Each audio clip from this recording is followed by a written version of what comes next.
Iron chainmail and steel plate over the chest. Metal gauntlets over the hands and greaves over the legs.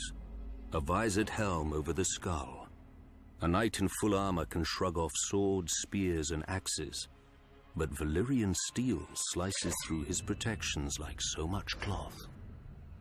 As advanced as iron is from bronze, so is Valyrian steel from ordinary steel. Lighter yet stronger, and nothing holds an edge like it.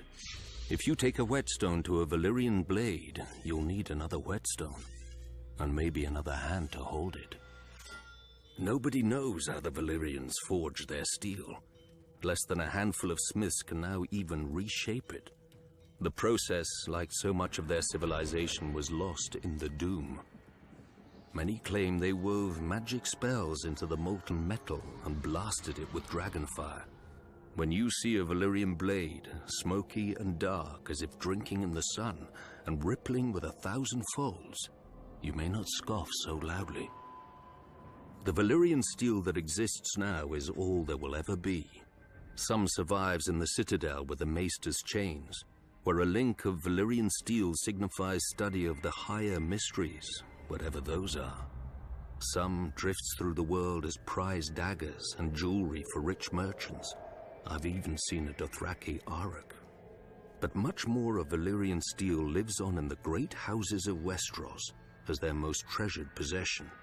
A sword passed down from father to son for generations. Ice of House Stark. Heartsbane of House Tarly. Lady Forlorn of House Corbray. But even precious treasures can be lost. Aegon Targaryen's Blackfyre and Visenya's dark sister disappeared in Daemon Blackfyre's rebellion. A foolish king of the Rock took House Lannister's Brightroar to Valyria, and neither blade nor man was seen again. And then there are the swords that are not lost, but lose their owners. For 5 centuries, Longclaw was the pride of House Mormont, my house. Even penniless and in great debt, I chose to sell men rather than the sword. And when my shame became known and I fled Bear Island for the east, I left it behind for my father, to hold it for a worthier heir. Valyrian steel is a wonder of the world, sharper than wits, truer than men, rarer than virtue. But even its edge cannot cut so deeply as a son's failure, nor its value match that of redemption.